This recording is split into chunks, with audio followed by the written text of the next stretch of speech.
All right. Is Sean here? Yeah, Sean's here. Call to order our regular city council meeting for Tuesday, December 1st, 2020. First day of the last month of this crazy year. But the beavers did win. You can talk about this other stuff later on. Ending on a good note. Yes, you'll end it on a good note and your council announcements. Pledge of Allegiance. Everyone, please join me in the Pledge of Allegiance. I pledge allegiance to the flag of the United States of America and to the republic for which it stands, one nation, under God, indivisible, with liberty and justice for all. Awesome, thank you. It will not stop being weird. Roll call, Sylvia. Mayor Mays. Here. Council President Rosner. Here. Councilor Browse. Here. I thought I heard it here. From Councilor Browse.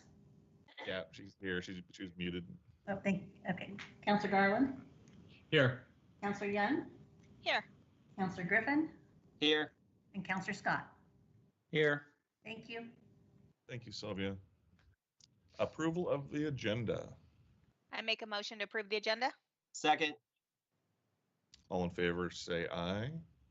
Aye. Aye. Opposed? Thank you, Council. Next item is a consent agenda. We have 5 items on tonight's consent agenda. Item A is approval of the November 10th, 2020 City Council meeting minutes. Item B is the approval of the November 12th City Council meeting minutes. Item C is approval of the November 17th, 2020 City Council meeting minutes. Item D is Resolution 2020-085 approving the city recorder's canvassing of the Washington County election returns of the November 3rd, 2020 general election and directing the city recorder to enter the results into the record. And lastly, item E is Resolution 2020-088 establishing acceptable traffic safety calming measures. Mayor, if I have a question about one of the items on the agenda, can we talk about it later, or what's the best way to approach that? So if you'd like to pull an item off the consent, request we pull an item off the consent agenda and discuss it under new business, we can do that. I wouldn't mind if we just chatted for a moment about item E. Okay, so if there's no objection, I am supportive of moving item E from the consent agenda to item C, a new item C under new business. Thank you. I make a motion to approve the consent agenda as amended. Is there a second? Second. Discussion? All in favor of approving item A, B, C, and D of the consent agenda, say aye. Aye. Aye. Opposed? Motion carries. Thank you, Council. Citizen comments. Sylvia, do we have any citizen comments? We do not have any comments this evening. Thank you, Sylvia. As a reminder, folks that are watching live or tape delay, in this pandemic, we are, of course, taking citizen comments, but we're asking them to be submitted in advance, and then we will read them aloud within the time limit if it's a full text and would be entered into the record. Presentations, we have good news to celebrate. We have 2 young adults in our community that received the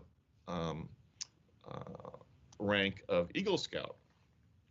Normally, we love to have these outstanding young adults come to us at City Council to discuss and be able to boast in front of the community and their family that they became Eagle Scouts. And as part of that process, there's always an Eagle Scout project. We love hearing about their Eagle Scout projects.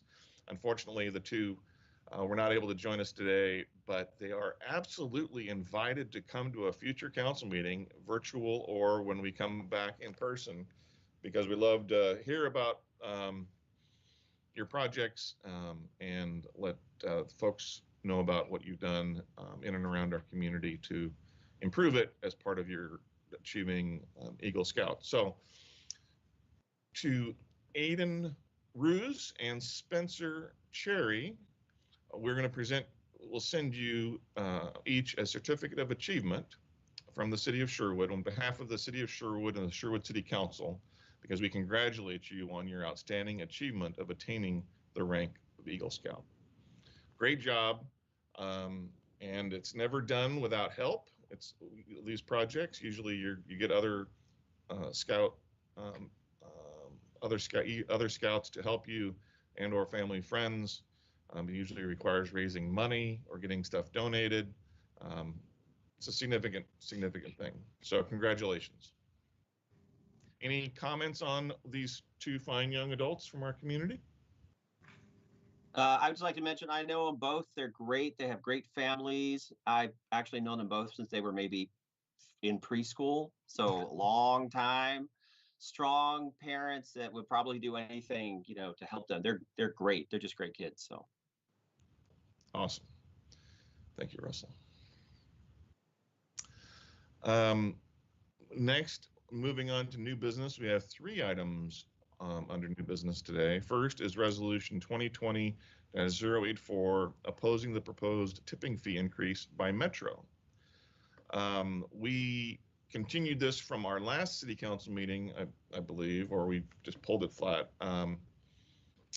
There has been some developments as we had a work session with some of Metro staff and Metro councilors last Tuesday. It's on YouTube if you want to watch it. It's interesting. Some would call it boring, but others would call it interesting. I'll call it interesting. Because to realize Metro does a lot of things in our region and not everyone is aware of the things they do and what they can do that can impact us. And tipping fees and things related to garbage hauling and recycling can impact the whole region because they are responsible for coordinating and planning all of that. So what's council's desire? My suggestion is we would continue this item to the next council meeting to see if indeed Metro delays any changes to the fees until mid-21. Can I ask a question on that? Yeah. So Joe, what have we heard from Metro staff in terms of timing at this point of any decision or when new rates could take effect?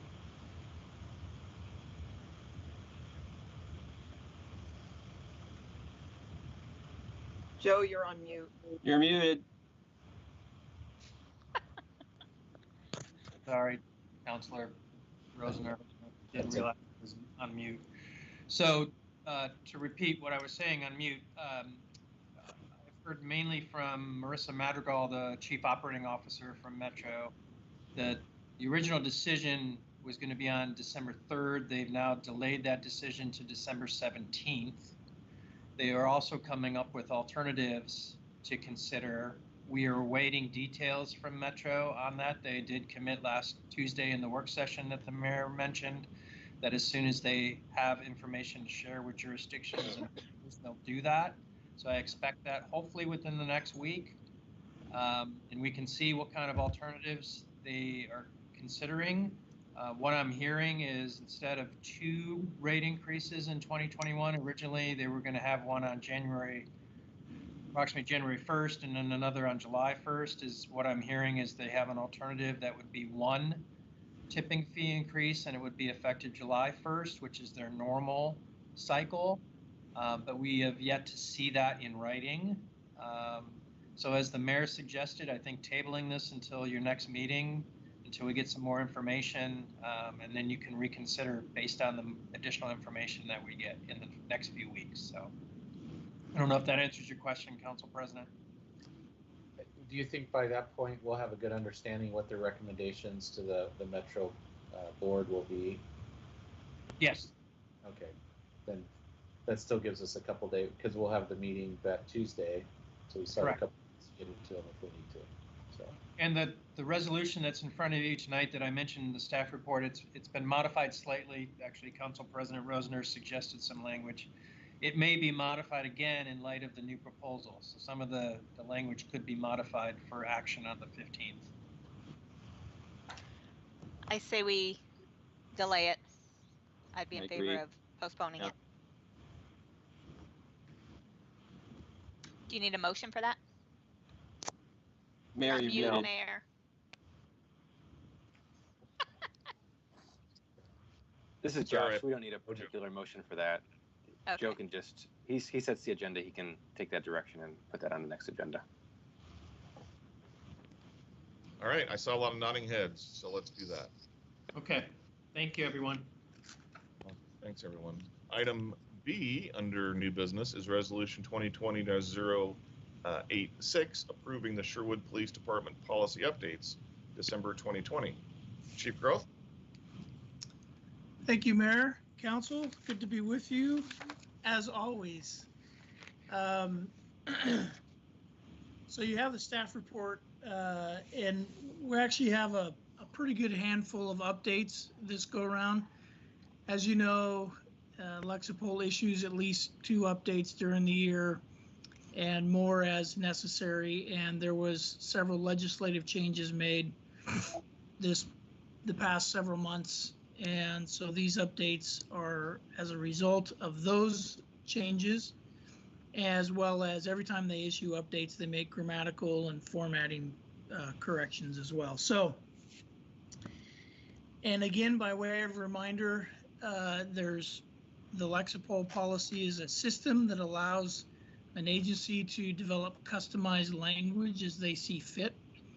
And so when we go through these updates, if an update comes to a policy that has customized language, then we compare what we have to what Lexipol is recommending. And most of the time, the vast majority of the time, we accept the Lexipol language, and then may have to go back in and re-customize for agency specific things. The easiest example of that is facial hair, right? We have chosen to allow facial hair as an agency, and so that's a very simple example. And then when Lexipol issues updates on policies that we have not done any customization to, then the practice generally is to accept those updates because we trust Lexipol as our system. We utilize them. They're in the business of writing risk-averse and solid best practice policy language. So again, that's just by way of a reminder that we have customization, but that's not in every chapter and every policy of our manual. So with that, we have several policies tonight. The first one is policy, and you have them in front of you as part of your packet. And I will add that after we prepared the packet, Josh found some additional formatting and a couple of typos, spaces that weren't where they should have been. They were really non-substantive things, just formatting and typo type things. So you've received the amended policy chapters on those as well. So policy 107 is the first one that deals with Chief Executive Officer.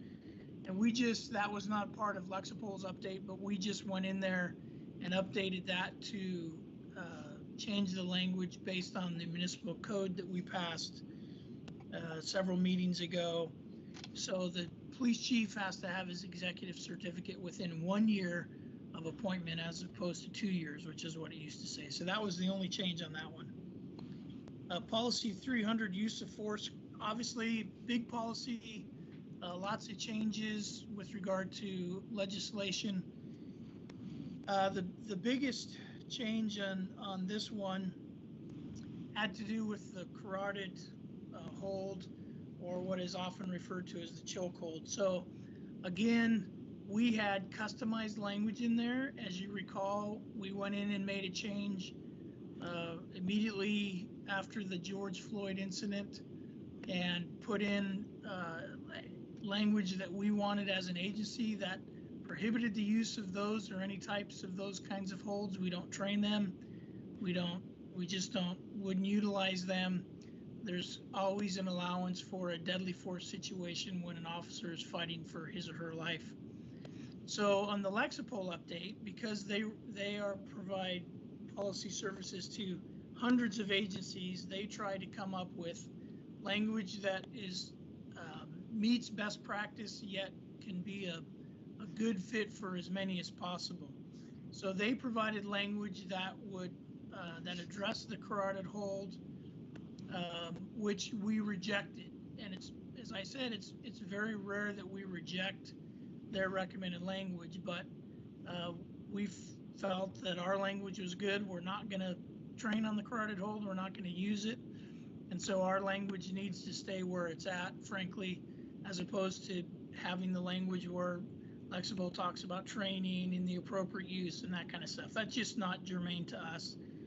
So that was the only section that was rejected. They also updated some language on the duty to intercede, which is also a result of legislative changes. So I'll pause there and see if anybody has any questions about policy 300. So Chief, for folks that may be listening to this conversation, talk about the use of force policy and our policy around de-escalating situations before we ever get to a point necessary, because I think that's important for people to hear. Yes. Tim, you're a little quiet, by the way. I'm sorry? Tim, at least in my ear, you were a little bit quiet. I will speak up. Excellent. Actually, I'm glad you mentioned that, Council President Rosner. So they did add some language on de-escalation, and there's a sentence that basically says it's our policy to use de-escalation tactics whenever possible and to use force only as a last resort. So that's very we had that language in there already. But again, Lexipol, we trust Lexipol to wordsmith things the way they should be. It would be, the analogy would be, should I write something like that, or would we have Josh, our city attorney, write something? We would have our city attorney, because he's gonna have the better nuance from a legal perspective. So yeah, Lexipol, we do have language in our policy about de-escalation, and it is our policy, our position, that we will attempt every effort to try to de-escalate situations before they result in the use of force. Thanks, Chief. Can you hear me better now? Yes. Okay, then I will move on to policy 308, control devices and techniques. This is also as a result of statutory changes regarding the use of tear gas for crowd control. That was really kind of the bulk of the updates that they provided. So what it comes down to is lays out what the statute says. Should we be involved in some crowd control situation, and you know, there would have to be a riot before tear gas was used. Now, it's important that you all and the public understand we do not have tear gas. So one could argue that this doesn't apply to us, except that it is possible, hopefully it will never happen, but it is possible that we could have some kind of a demonstration event and outside agencies would come in to assist us and they would have tear gas. We would then operate in our jurisdiction under our policy, as well as state law, which are certainly in lockstep with one another. That tear gas for crowd control would only be used under the very strict legal circumstances. So that's why that language is in there. And let me just repeat, every policy also underwent grammatical and formatting changes, which clearly I'm not going to go over because it would take 2 hours to report all that stuff. But Chief, on the tear gas question, so to be clear, so if we asked for assistance, and Tualatin PD came in to our community to assist your team, and they brought tear gas with them. They would have to follow our policy on use of that tear gas. Yeah, so if I could tweak your analogy a little bit, Mayor, we got into a situation and we had the county's mobile field force crowd control team come in to assist us. We would set up a joint command, and we would coordinate every decision made. And so we would be in the room making sure that our policy and the way we wanted to police our community would be followed with the outside agency as a part of those command decisions. Tualatin wouldn't necessarily as an agency bring in tear gas, but certainly a demonstration crowd control team would. But yes, you're right. Any agency that comes in to assist us, we're gonna ensure that the way we police in our community is the way we want it done, and not the way somebody else may do something in their community. Thanks, Chief. Okay, moving on. Policy 340, standards of conduct. This was a fairly simple update. They just plugged in language there regarding duty to intercede and report misconduct. And so that's now an actual, listed as an actual violation or prohibited, however you want to phrase it, but it's listed in there under, I'm gonna actually look it up really quick and tell you, because it's under general standards. And so it's that section of that policy really kind of lays out how our officers should behave, short and sweet. And so that language is now in there, and any officer who engages another officer, or who witnesses, excuse me, another officer engaging in misconduct needs to intervene if it's something that requires intervention, like a excessive use of force. If it's not something that requires intervention, they're required to report. In either case, they're required to report it in 72 hours or less, which is again, mimics the language in state statute.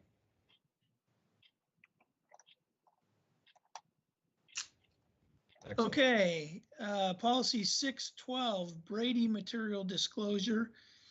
This update was really kind of a cleanup, and Lexipol made some improvements on best practice.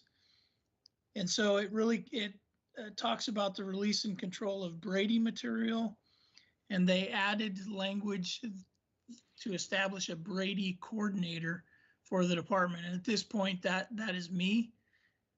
And it'll retain as the responsibility of the police chief until it's delegated somewhere else. So for the sake of anybody on council or the public that's listening that is wondering, what do you mean Brady material? Brady material is anything that can be considered exculpatory or damaging to the prosecution in a criminal case. So the prosecutor would have a responsibility to disclose to the defense any Brady material, and then the court would decide whether it was admissible, excuse me, and it could, be something that would challenge the credibility of a witness. So that's what Brady is. It's named after a Hallmark court case that it obviously deals with dishonesty at its core, but it also includes other information as well. So that's just a quick explanation of what Brady material is, and I would encourage anybody to look it up. There's a lot of good information and case law on the internet. If you want to do more research, you'll certainly get a better explanation than what I can give you tonight, but that's basically what that is. And so that's where that policy was updated. Any questions on that one? And Chief, if I understood you correctly, if I could just sum that up, that it basically requires that prosecutors turn over evidence that could be favorable to the defendant. They cannot withhold it. Is correct. Kind of the basic gist of what that Supreme laid out. Yeah, That's correct. In its most egregious form, let's say an officer was involved in misconduct and they lied during the course of an investigation. They would certainly, in Sherwood and most agencies that I'm aware of, they would very likely be terminated for that dishonesty. And then that would need to be reported to the Washington County DA's office. And then you've probably heard the term Brady list. That officer could be placed on a Brady list if they've had a substantiated claim of dishonesty. Then they are not a credible witness and they can't testify in court. So that's the kind of like the glaring hallmark example of what Brady material is, but it doesn't have to be that. It doesn't have to be dishonesty. Thanks, Chief. Okay, policy 1000, recruitment. There were really no significant updates. It was really more of a cleanup, grammatical formatting. That is not a policy that we have any custom language in. And so we just utilize Lexipol's language. And so we very, very quickly accept the updates to chapters like that. So that's what chapter 1000 was. Any questions on that? I have a comment. Thank you. Go ahead. When Kim Young, Counselor Young, was unable to attend a couple of the Police Advisory Board committee meetings, I was able to go, and it was awesome. And I made a suggestion then that, for example, kinetic energy projectile device, which sounds like something out of Star Wars or Star Trek. I know we just got some of those, and they look very, very painful.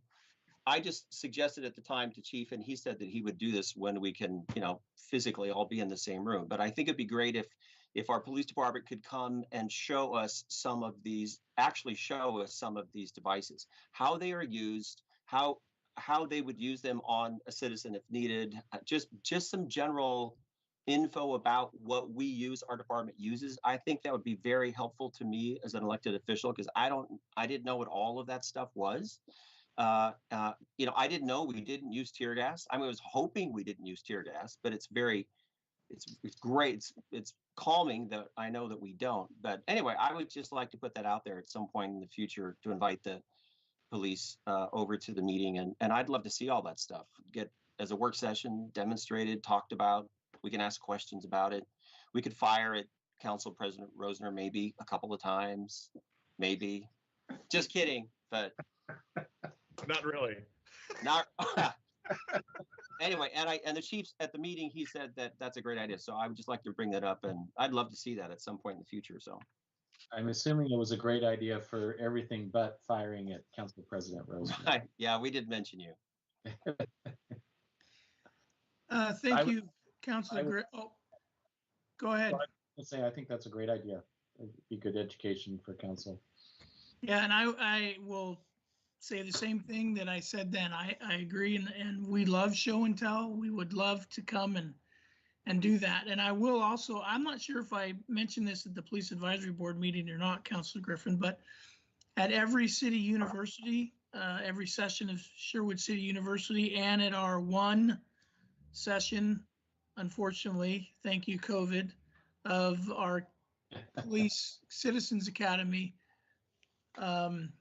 we do that. We have that show and tell. Of course, at the Citizens Academy, we have more time and are able to dive a little bit deeper. But at City University, we have all that stuff laid out so folks are able to see it, and we can talk about it. They can ask questions, and it's actually a really popular part of our presentation. But yeah, I'd love to do that for council. There's a lot of tools that are listed in that chapter 308, like tear gas, that we don't actually carry, but it's still important to have them in policy should a decision be made down the road to go ahead and start carrying them. Not that we're going to start carrying tear gas, but for example, batons. We don't presently carry batons, and somewhere down the road, we may change our mind on that. And so we have the language to cover it. But anyway, yeah, that continues to be a great idea. And hopefully sooner than later, we can get something set up.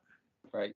It's probably not beyond the realm of possibility to do it virtually, but Like a Zoom meeting. Yeah, we could do that. we could. Okay. Policy 1016, communicable diseases. This is the second of two policy chapters that were not part of the Lexipol process. We identified some language in there. Specifically, we had masks, breathing masks listed as items that officers needed to have. And with hands-only CPR, which is what the Red Cross and TVFNR are teaching and recommending for the last, I don't know, at least 2, if not more years. That's how our officers are trained. And certainly in the environment we're in now, we're not going to be doing that. So we just took out the word masks and substituted the term appropriate PPE, which is personal protective equipment. So that was the change that was made in 1016. Okay, finally, policy 1026, personnel records. This is the other policy that we did not have any customized agency language in. And so it was an easy acceptance of the update and again, mostly cleanup and best practices. Then as you noticed on the information that Josh sent out to you, we did add most of what was done there were putting a space where it should have been. There was a couple places where there was duplicate words that the formatting that the system didn't pick up. But then we also added just some simple language regarding records retention and on that last chapter as provided by law. So those were additions that Josh wanted to have in there that we added that are on the amended version. So those are the updates. Any other questions? I was just going to clarify the same thing that I clarified during the police advisory board meeting, because I thought when we have acronyms like PPE, like they should be spelled out somewhere, but it doesn't show all of it, but somewhere right above that in the policies, it did say personal protective equipment. So it was spelled out previously. So. Yeah, I think in the first,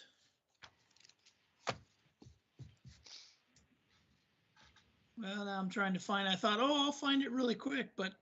It was there. I remember during the police, because I went to ask the question. I'm like, oh, wait, I just found my answer. Okay, so. Yeah, it's in there. Yeah. Okay, so if there's no other questions, I will just point out what the staff report says, that all of these updates have gone through the police advisory board. They've reviewed them, they have approved them, and they made a formal recommendation that council would approve them as well. So that's where we're at. Awesome. Thanks, Chief. It's important that this is new. This is the first year we've been doing this. I think it's great that we're doing this, and happy that our police advisory board reviews these in details and gives recommendations to us, and then the chief presents them to the community. So, other questions or discussion or motion? I echo what you just said, Mayor, about the police advisory board reviewing these and then bringing them to council. Not that there's ever been any problems with our policies, but this is just really transparent for our community. And I think that's really what communities are wanting these days. And so it's all out there. Our policies are now all online. Community members can review them at any time. And if they have questions, they can come ask. So. And I want to add also that not only are the policies online, but I went back and I reviewed the police advisory board meeting minutes, and there's discussion and they talk about it, and included in that is from Lexipol. Lexipol sends sort of a summary of here's what's new, and that was at the end of in their packet that they got. So there's all kinds of great information online on the city site in regards to those meetings, and it has all of this information. I think it's awesome that the chief came and told us specifically, you know, how we customized it in Sherwood, because you don't get that from Lexipol's comments, obviously. So I think it's great that he explained us. So Yeah, I would add to that as well. I appreciate the transparency. I think sometimes we take it for granted how open and transparent our Sherwood police is here. Other cities don't have the same good fortune that we do, I think, and it's good for having this documented and available to the public. Not only just because this current council won't always be here, and there may be others that come on that have different opinions on how the relationship should work with the police department, but also with the senior management at the police department that is subject to change in future years as well. So I like that we're setting the precedent today and setting the good example to have this open and transparent, for future administrations. So I appreciate all the hard work done, Chief. Thank you. And I'll just add, I apologize to take up so much time on this, but I was probably 5 to 6 hours total going through these updates. So I think that's important that the community knows it's not a easy flip it step. It's I take it very seriously. I read through them. I make sure I know what it is that Lexipol is recommending and suggesting. And part of that is just, some of that time is just, it's process. You have to go through it, but there's work and homework that needs to go into it as well. So, and as I've said before, why I'm such a big fan of Lexipol is they often get a knock of being just a boilerplate policy, and they are absolutely the furthest thing from that. They encourage agencies to make it their own, which we have done, and we have complete control and latitude with that, so that we can police in Sherwood the way that Sherwood wants us to and that you all want us to. So, Mr. Mayor, can I ask a quick question that I think I know the answer, but since this is new, we internally debated, should this go on consent or should this be no new business? And we quickly said, well, this is new and we want transparency, so let's put it on a new business and be able to talk about it. I'm assuming as we do these in the future, at least with this council, that you would like this to be on a new business and not really ever appear on consent agenda. I just want to do that check-in. Correct. I see head nod, so. Yeah, Okay, thank you. I appreciate that. Thanks, Joe. it's important. I'll just add that I think Councilor Russell, Garland, and Young all said it very well. I think you guys have done a great job. The transparency is awesome, and we are very lucky. We have an awesome police department that serves our community very well and has great relations with our community, and that's not an accident. That doesn't happen just by accident. It's all the good work you guys do, and this transparency hopefully shows people a little bit under the covers of what goes on and making sure that we have a great police department here in Sherwood. So thanks for everything, and thank your staff as well when you get a chance. Here, here. Other comments, questions, motion? I'll make a motion. You go for it, Russell. Yeah. I make a motion that we approve resolution 2020-086 approving Sherwood Police Department policy updates December 2020. Second. Moved and seconded. Discussion on the motion. Hearing none, all in favor of approving resolution 2020-086 approving Sherwood Police Department policy updates December 2020, say aye. Aye. Opposed? Awesome, motion carries. Thank you, council. And thank you, Chief Growth. Now, item C under new business, which is resolution 2020-088, establishing acceptable traffic safety calming measures. Bob Galati, is he with us, or Joe, or Julia? Mr. Mayor, actually, I'm gonna take this one for Bob. Right. So something must have come up. And just to clarify for everybody, I am not a traffic engineer, nor do I play one on TV. So if you have if you have any questions regarding any acronyms or anything related to the engineering, I'm going to let Julia jump in and help me on that. But what you have before you is a resolution that really establishes the toolbox, if you will, for the Traffic Safety Committee. As you know, this is a brand new committee. I will let you know that if you've not watched any of their meetings yet, you might want to do that. They, much like the Police Advisory Board did when they were first formed, they have hit the ground running, and the requests and complaints and issues continue to pour in, and these folks go over every one of them. And it has really become an amazing process. I think it's, so far from my perspective, it's turned out to be everything I had hoped it would be, and that is a community-based solution to community traffic issues, right? Some of these issues are absolutely need to be addressed. Others are purely emotional, and they have to do with unfortunate realities of traffic volume and different things like that. And so far, the committee has done a tremendous job of sorting through that, listening to data from Bob Galati and his team when necessary. And so one of the things that we knew right from the get-go that we would need to establish would be this toolbox, quote unquote, so they knew what options they had in front of them. So that's really what this resolution establishes. And what Bob did is put together a fact sheet. And of course, you never want to recreate the wheel, so he utilized the fact sheet from ITE, which is a professional consortium, for lack of a better word. And again, this is where Julie can help as need be. But what you have on here is a list of different traffic calming options to include. Let me get to the resolution. I thought I had the resolution printed out in front of me, but I guess I don't. Well, they're listed on the actual resolution, and I apologize, I don't have that in front of me, but I'm not going to flip through multiple pages.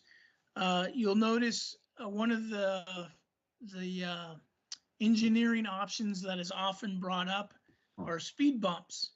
And this has been educational for me as well. I've learned that there are speed bumps, there are speed humps, and there are speed cushions and all kinds of different things. So speed bumps, if you think of the long, narrow, very obtrusive types of things on the roadway, those are not on this list. They are not approved, or let me rephrase that. The Traffic Safety Committee is not recommending those be approved. Speed humps, which are much more gradual, much more effective, and speed cushions, along with several other things, are on the list.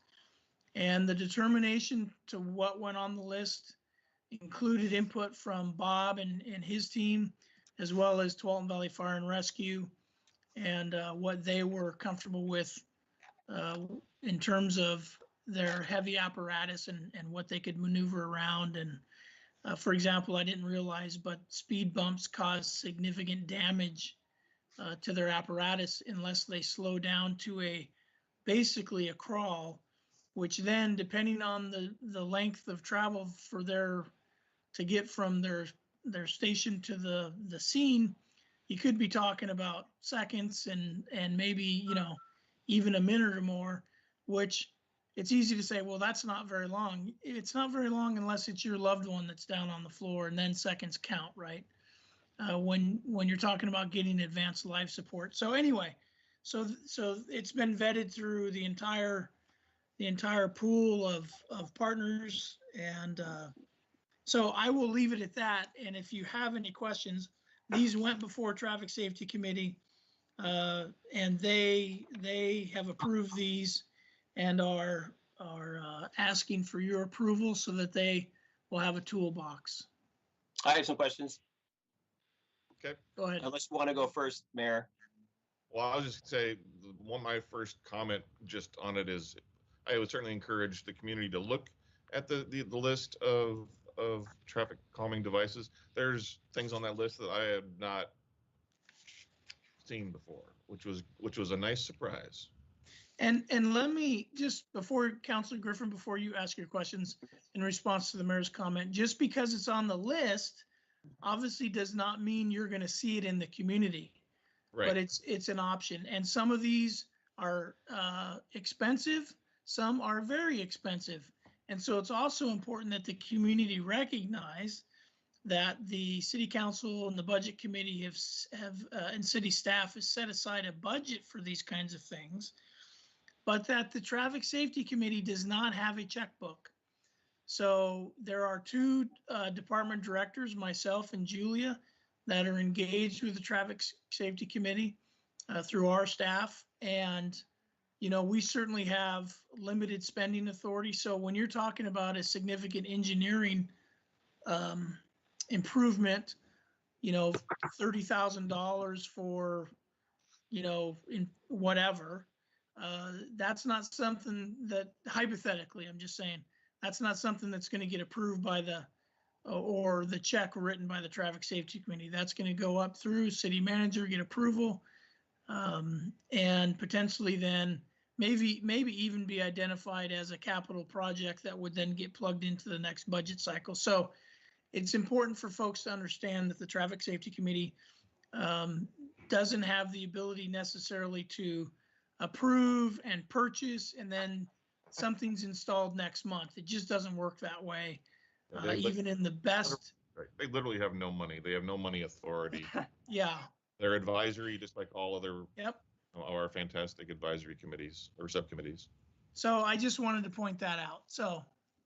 And I'll also add, if I may, first of all, I'm not an engineer either, so I don't play one on TV either. But just to make that really clear, I can answer some questions. But as Chief said, this is a tools in the toolbox, but not everything is going to be appropriate in any given circumstance. And you know, sort of going, you know, the more cost intensive and construction intensive issues, or they might need to be designed by an engineer. They might need to be included in the capital improvement program. They might need to have some traffic analysis done. So it's not as though the traffic safety committee is just going to pick one and then we're going to go out and build it. If that is an option that they want to pursue, then we would continue to explore that so we make sure it's safe and appropriate and all those things. Okay, Russell? Okay. So I actually had no engineering questions whatsoever. My original thought, I went back through the traffic safety committee meeting minutes and I read all of the dialogue. And I know, and this is something that we, as a council, we actually mentioned in one of our meetings when we were, you know, when that all started earlier in the year. And it was, in addition to this set of tools, as the chief mentioned, I would like to see in, I don't know, binder form, package form, what are all of the other non-engineering tools like signage and restriping and temporary photo radar equipment or lights, or I see Bob's list, but I don't see all of the other types of traffic calming safety. I mean, I know they're there. I know we've used them before. I would like to, I just thought in front of the traffic safety committee people, I'd like to have them see all of those options. And I as a counselor, I just like to see, well, what do all of those options, you know, look like? That was, that was it.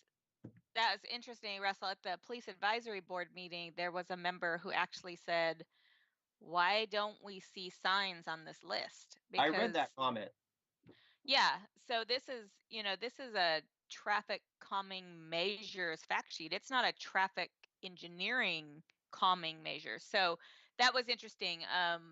And the representative from the police advisory board that goes to the traffic safety committee meetings, he couldn't recall why signs weren't on here. I don't know. And if Julia might know. So I don't know that I can answer that question about, I think the point about having sort of the whole other list, I'll let Jeff comment on as well. But in looking at section 1 of the ordinance, it says essentially what you're doing is adopting these into the engineering design and standards detail.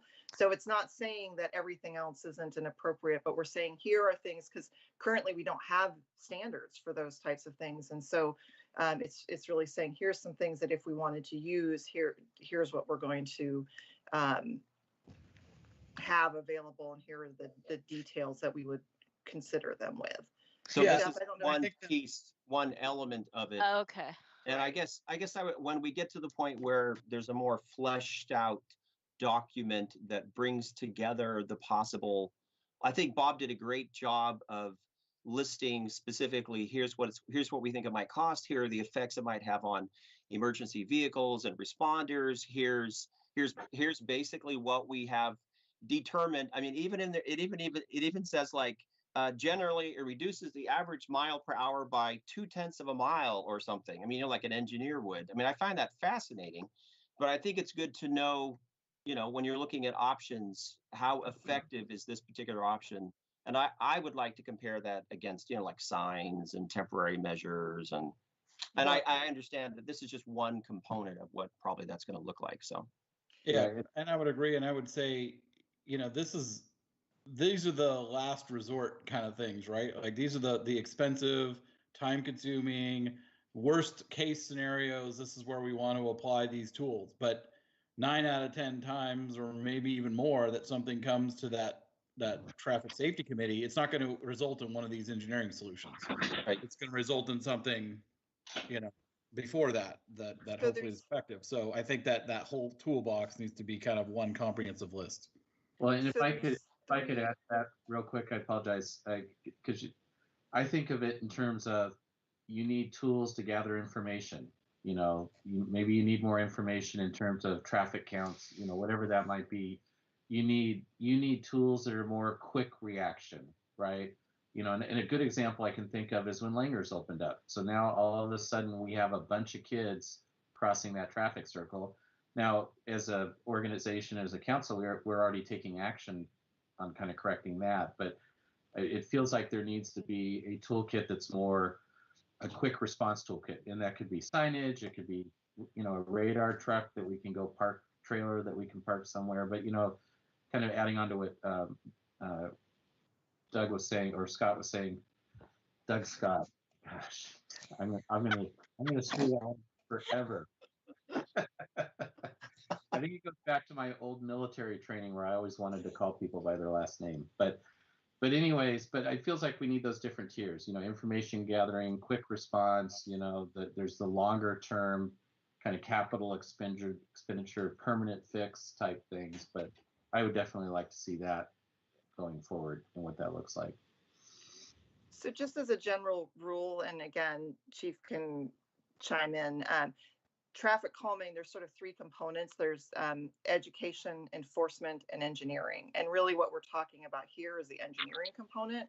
And so that's sort of the tools in the engineering toolbox.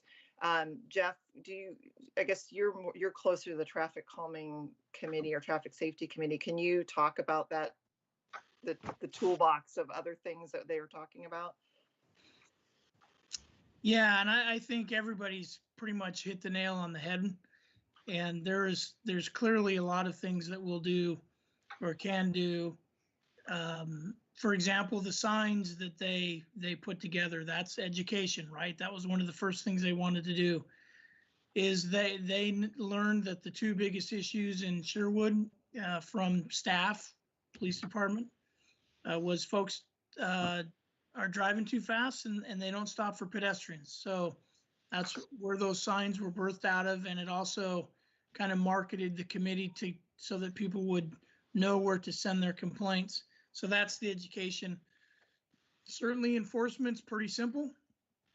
A lot of complaints that come in just need some behavior modification. That's why we have automated enforcement program that we do. So yeah, there's a lot that goes before all of this. And I think the best answer to your question, Councilor Griffin, is we just haven't gotten it put together yet. Right. It's so obvious and it's taking place, but we haven't established the full menu, right? So these are tools. Right. I talked about toolbox, but there's other things that can go on the menu. And the committee was really wanted to get going. Like we knew we needed to give them some education and some time to get an understanding. but they really pushed back and said, you know, we know there's issues out there, and they really wanted to dive in. They're very passionate about it. So there's more work that needs to be done. I think it would be very simple for us to compile that full menu of options, because like I said, we talk about it in almost every meeting. Hey, if you want us to go out and get a traffic count, would that help you? In fact, the stop sign that they approved at Whitney and Denali took them a couple different meetings to get it approved because they wanted more data. And so we got a traffic count. We were able to take a look at exactly what's going on out there, and that helped them make their decision. So yeah, we can get all that stuff put together. Awesome, thank you. And then maybe just, it could be as simple as, I don't know that it would need to have time at a council meeting unless you wanted it to, but we can certainly forward it to council so you all know what it is they're operating with. I think now that I'm reading, have read our staff report, what was presented to the Police Advisory Board was just the traffic calming measure fact sheet.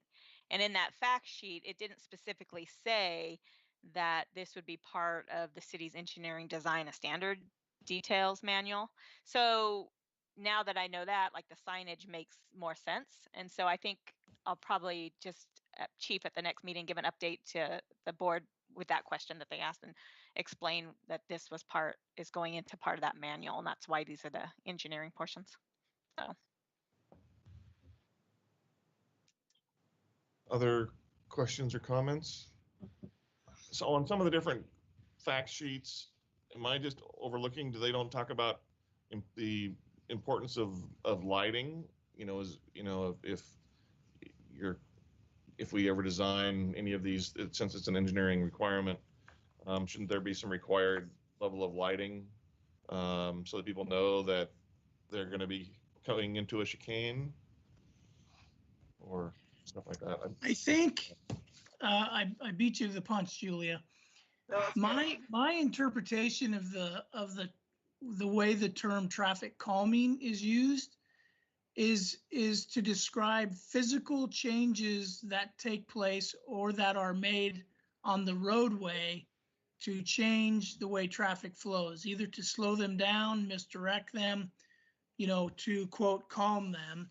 And so I'm wondering, Mayor, if the reason, that's the reason, I should say, why lighting doesn't show up on that list, because it's not, they don't consider it a physical change to the roadway per se. Julia, what do you think? I agree. And if we are designing a chicane, there will likely be signage and lighting as part of that design.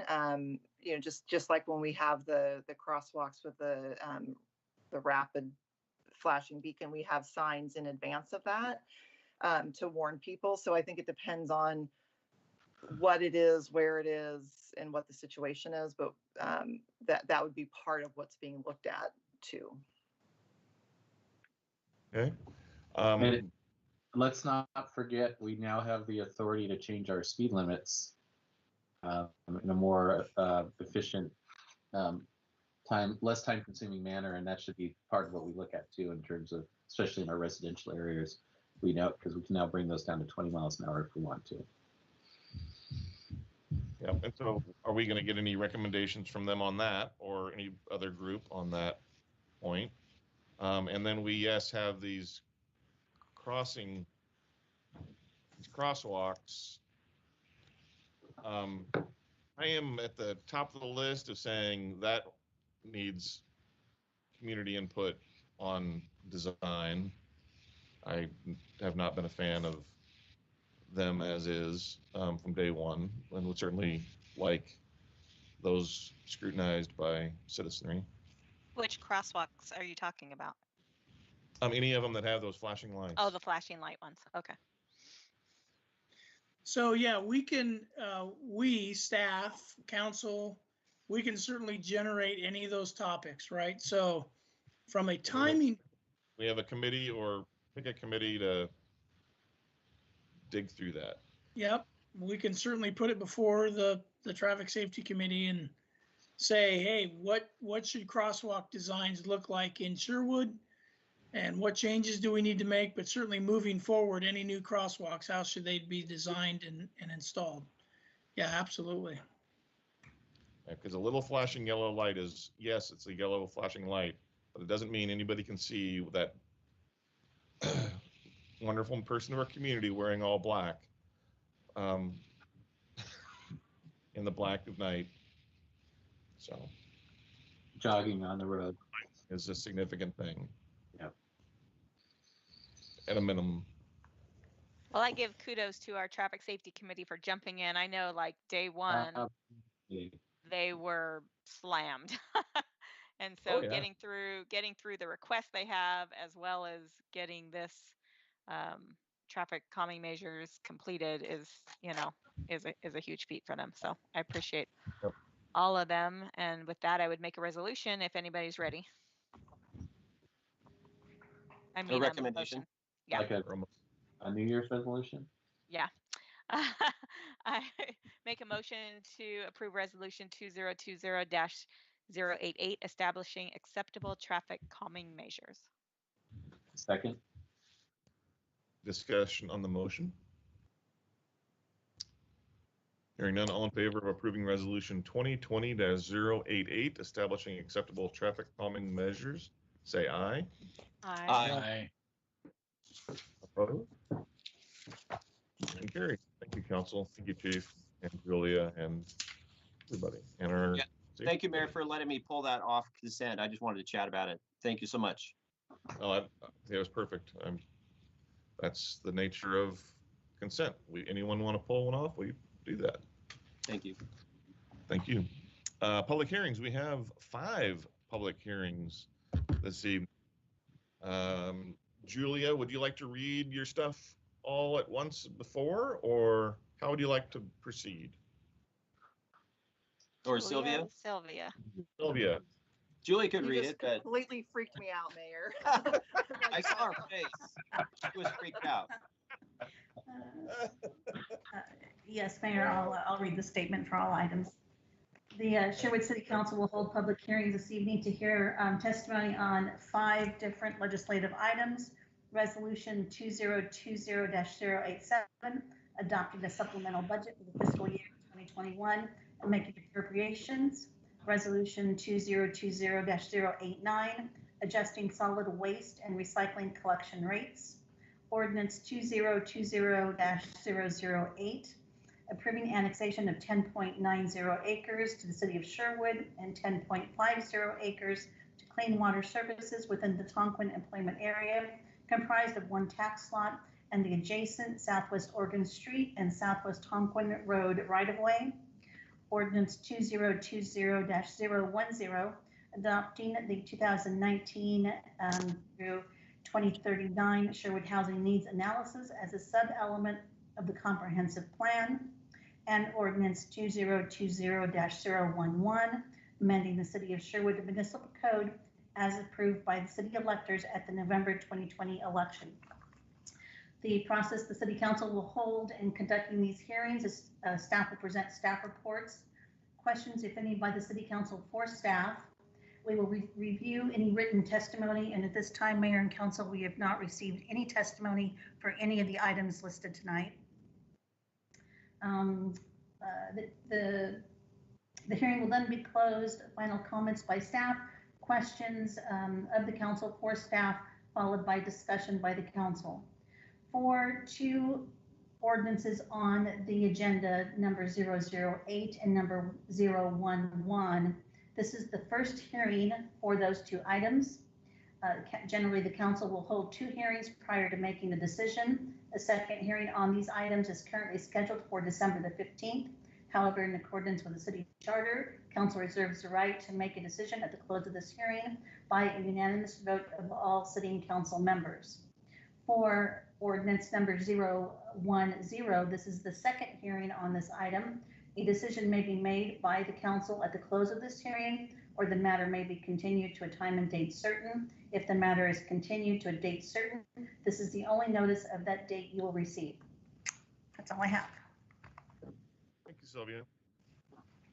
So the first public hearing is for Resolution 2020-087, adopting a supplemental budget for fiscal year 2021 and making appropriations. David and Joe. Thank you, Mayor and Council. I was hoping the chief, he was on such a roll, he could just kind of take over here. But anyways, Brad, if you could queue up the presentation on your end. If Brad is there, share his screen.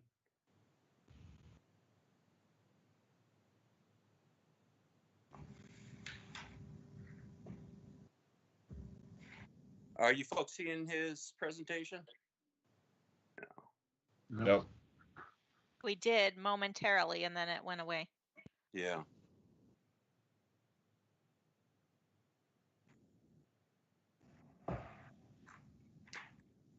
And while he's getting that up, I'll just give a little bit. You've heard the same information, but it's more for the folks at home listening on YouTube land. You know, supplemental budgets or budget transfers are common, and they're authorized by Oregon state budget law.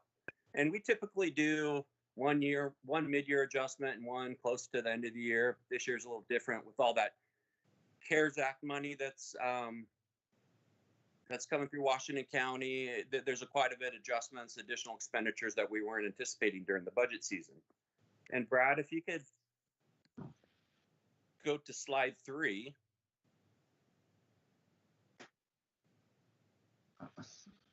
Okay, slide 3 is just discussing the general fund. We had additional beginning fund balance. We came in higher than projected by $462,000. One item, though, that was budgeted prior fiscal year that rolled over into current fiscal year was just the police vehicle that was budgeted in the prior fiscal year. It all came down to timing. I know Craig Sheldon, he warned me about this during the budgeting process, and we didn't receive that police vehicle until July. And under governmental accounting standards, we were required to report that in current fiscal year. So we're just rolling over those budgeted dollars. So the remaining funds of $414,000 are just going to be added to the reserve for future years. And then also we received those, the 3 different, I want to say, pots of money for the CARES Act funding through Washington County. We did receive the reimbursement of the $200,000 for that business grant program we did back in April. And then we also did a second business grant program for $248,000 over the summer. And then we did receive some CARES funding just for reimbursement for COVID-related expenses, whether it's for, you know, masks or all the plexiglass we put around. Hang on, Brad. Do you want to change the screen to a different slide? Yes, can you go to I apologize, Brad, can you go to the next screen?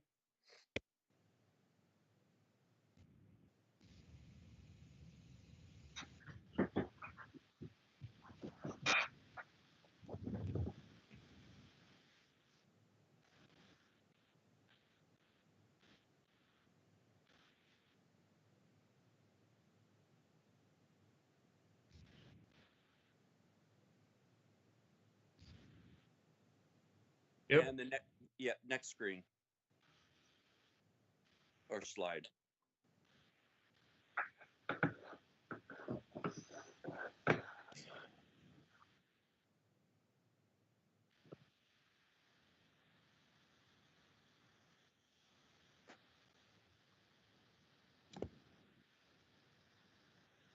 Nope, that's the wrong one.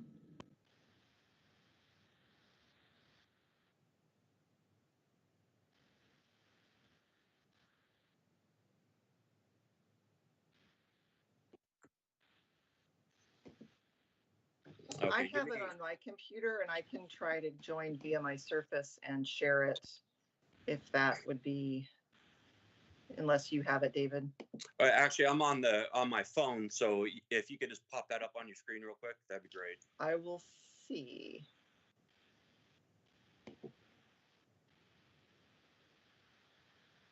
See how technologically savvy I am.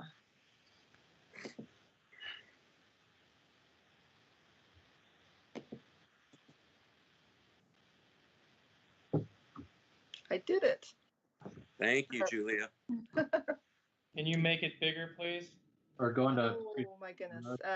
Maybe just a second. That's fine as long as we get it turned to the different slides as we need them for the community. There you go. Yeah, so I'll begin. I'll start over on this slide again. What this slide represents is the additional revenue we received that we weren't anticipating during the budgeting process, and this is just CARES Act money coming through Washington County. We were reimbursed for the round one business grant program we did of $200,000.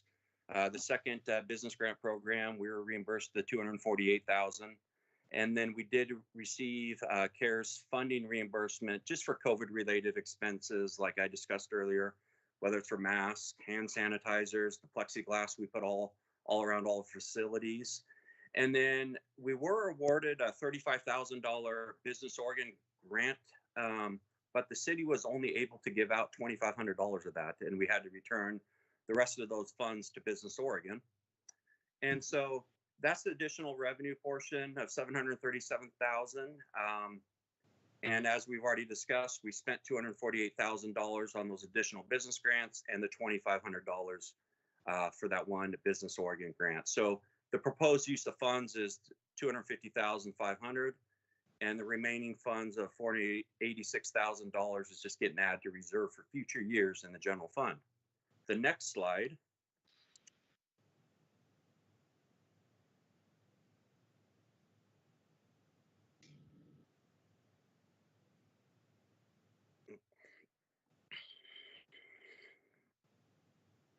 So the next slide, the next slide discusses the general construction fund, the street capital fund. For the general construction fund, beginning fund balance is coming in almost $177,000 more than projected. There's some additional projects that these are really just carryover from projects from prior years that the money was not spent. So the proposed use of those funds is for those two projects. The remaining $5,000 is just going to go to reserve for future years. The street capital fund, the additional beginning fund balance, that came in less than what we projected. And really, when I was analyzing why did it come in less than projected, we just, certain projects just went faster than what was originally projected. So more was spent on capital outlay during the spring. And then we're looking at three projects to add to the capital department, and that's for the Oregon Street improvements, the Sunset Pine, and the Ice Age Tonquin. And so really, we're going to have to tap into the reserve for future years. And what originally we budgeted in the reserve for future years, we have $5.9 million in there. So it's really only bringing it down to about a $5 million reserve for future years. But really, when we carry over dollars into the next fiscal year, if they're not budgeted, those carryover dollars, they get plugged into that reserve for future years line item. The next screen, Julia, please. Okay, so the sanitary fund, that beginning fund balance came in almost $800,000 more than projected. There is three projects that are needed to be added to the capital outlay, capital improvement line. The proposed use of funds for those three projects is $822,273. We are going to tap into a little bit of the budgeted contingency, just so we don't have to get into the reserve for future years. We're just looking into tapping into about almost $25,000 of the contingency. Now, the storm fund came in a little over $1.3 million than originally projected, $1.3 million higher, but we're also adding three additional projects, really just carryover projects from prior fiscal year. And the remaining funds, the $428,000, those are just being added to reserve for future years, future projects. And the last one, the broadband fund, the additional beginning fund balance, it came in less than projected by $262,000. They did receive a Business Oregon grant for the Chapman broadband project, $346,000 or $346,857. And you have that offsetting expenditure that we need to, spend that money on. And then just prior council meeting, you folks approved an engineering contract not to exceed $250,000. We're going to have to use his contingency or the broadband contingency and funds set aside reserved for future years. And the next slide, it's really just a summary of everything I just discussed. David, I interrupt you for a second. I apologize. We're still not streaming the deck, so we probably need to pause. Okay. Unless Josh, is that an issue for us?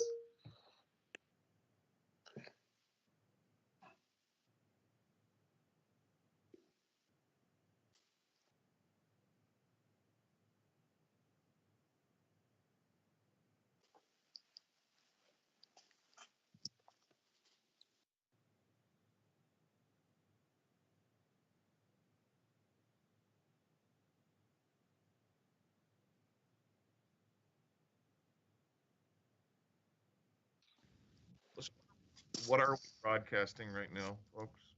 A black screen. So are we getting audio? So, Oh, go ahead, Mayor. so we're meeting our legal requirements in that case. It's certainly not ideal, but there's no legal reason we have to show the PowerPoint presentation as part of the live stream.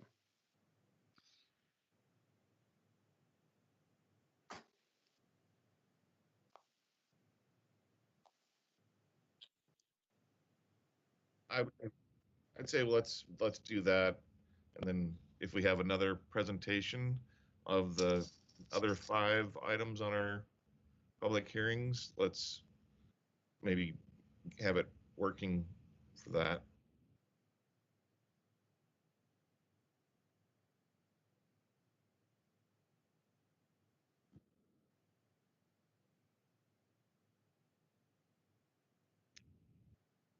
Yeah.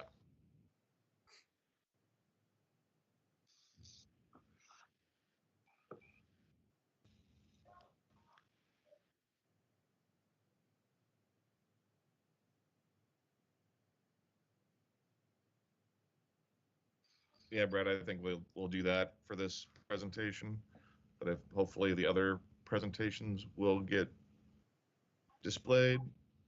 Otherwise, yeah, we'll talk about it. And Brad, if you could post a note on the YouTube channel that what happened so people know to go to the website to see that, because if they just go to our YouTube channel, they're not going to know that.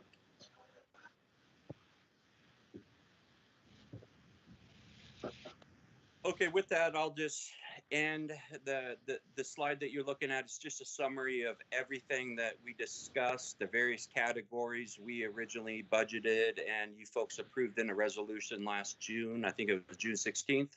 And so it just shows whether it's an increase or decrease to their certain categories. And with that, I'll open it up to any questions you folks may have. I have a question. Yes. Can you, and maybe this was explained at some point, but I don't think I caught it either in a meeting with Joe or in a previous session. Why did we have to return $32,500 of the Business Oregon Fund back? Why were we not able to grant that out? Julia, do you want to take a stab at that? Yeah, I can answer that. Because it was through Business Oregon and there were very strict and very tight requirements. For instance, they couldn't have received any prior CARES Act funding or PPP. It really made it very challenging to find people that actually qualified for the funding.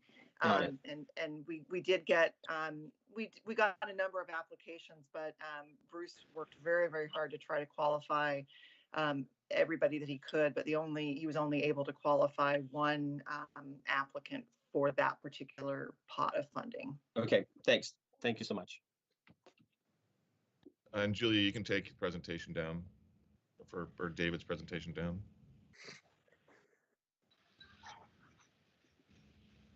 Awesome, thank you. So are we off the black screen, Tim, on the broadcast?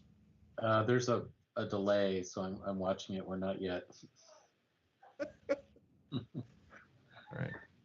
right. Questions for David? More questions? Hearing none. Thanks, David. Thank you. Discussion or motion?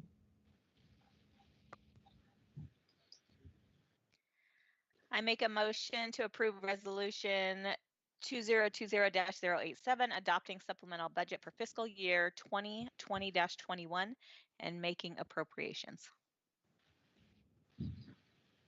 Second. Moved and seconded. Discussion on the motion. Hearing none, all in favor of approving resolution 2020-087, adopting a supplemental budget for fiscal year 2021 and making appropriations, say aye. Aye. Aye.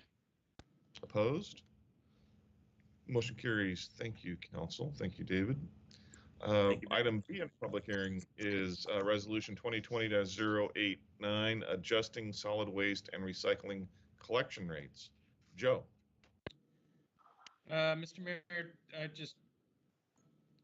Brad, you're still doing black stream on YouTube, so I don't really understand what's going on.